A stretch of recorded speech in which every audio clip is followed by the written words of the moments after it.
Hi guys, 2026ஓட third run day of the year. எப்போவுமே நம்ம சண்டே தான் ரன் பண்ணுவோம், ஆனால் இன்றைக்கி சாட்டர்டே ரன் பண்ணியிருக்கோம். நாளைக்கு ஒரு ஒர்க் இருக்கிறனால இன்றைக்கே ஓடி முடிச்சிட்டேன்.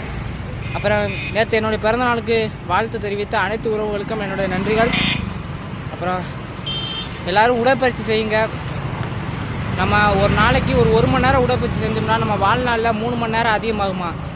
ஸோ எல்லாருமே ஆரோக்கியமாக இருக்க டெய்லி ஒரு மணி நேரமாச்சும் உடற்பயிற்சி செய்யுங்க. நல்லா விளையாடுங்க. விளையாட முடியாத வயசானவங்க முடிஞ்ச அளவுக்கு தினமும் ஒரு அரை மணி நேரம் இல்லை 1 மணி நேரம் ரன் பண்ணுங்கள். ஹெல்த்துக்கு நல்லது, ஆரோக்கியமாக இருக்கலாம். ஏண்டா நம்ம உடம்பை நம்ம தான் பார்த்துக்காக்கணும். இப்போலாம் பார்த்தீங்கன்னா ஊரில் இருக்க சின்ன சின்ன பையங்க கூட சிகரெட்டு தண்ணி இப்படி அடிச்சு தராங்க. தயவுசெய்து திருந்தி வாங்க வெளியே. நம்ம உடலை நம்ம தான் பார்த்துக்கிறணும். நம்ம கூட வரும்போது கடைசி வரைக்கும் நம்மளோட உடம்பு தான். ஸோ நம்ம உடம்பை நம்ம தான் பார்த்துக்கிறணும். முடிஞ்ச அளவுக்கு எல்லாருமே உடற்பயிற்சி செய்யுங்க. ஆரோக்கியமாக இருங்க. நல்லா சாப்பிடுங்க, நல்லா இருங்க. Love you guys.